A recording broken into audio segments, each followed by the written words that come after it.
Nigeria's former Minister of the Interior has pleaded not guilty to fraud and money laundering charges. So let's get more now from CCTV's Deji Badmus is joining me live on this from Lagos. Deji, the latest person to face corruption charges. Have there any other people been charged in this case aside from the former Minister for the Interior?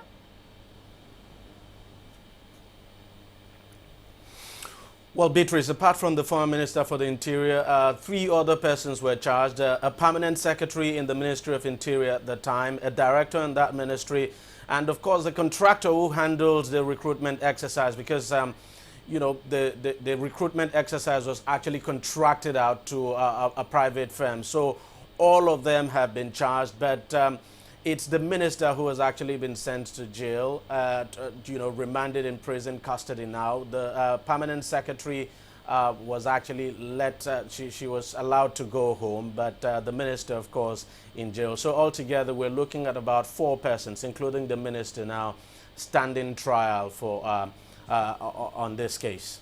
Well, Deji, this particular corruption incident, though, happened in 2014. Give us some details to remind us of exactly what happened in this case. Well, in 2014, sometime in March, the Nigerian Immigration Service put out an advert for vacancies in the Nigerian Immigration Service. The Nigerian Immigration Service back then wanted just around 4,000 persons, you know, to employ. But, you know, vacancies for 4,000, over 1 million applied. From what we have gathered from the courts today, because back then, you know, there were reports that about 6.5 million persons applied to the Immigration Service. But from what we have seen in court, it would appear that number is below that. About 600, close to 700,000 persons applied. In one case, in Abuja, for instance, the National Stadium, a 60,000 capacity stadium, we had about 68,000 persons in that stadium. They all went there to write the immigration exam.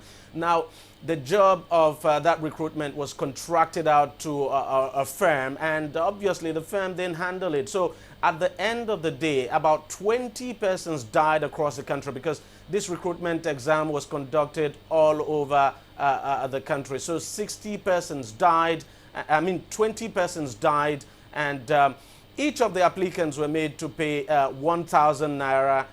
But their money was not returned to them, and that is one of the reasons the minister has been charged, because, you know, they were not given the job. They all paid 1,000 naira each, and besides, the minister, the former minister, I should say, is now being accused of breaching the Public Procurement Act, which clearly states that you know, there should have been an open bidding process, but that in this case, what was done was selective tendering. So the firm that actually got the contract was favored. I mean, there was no competition at all for the contract.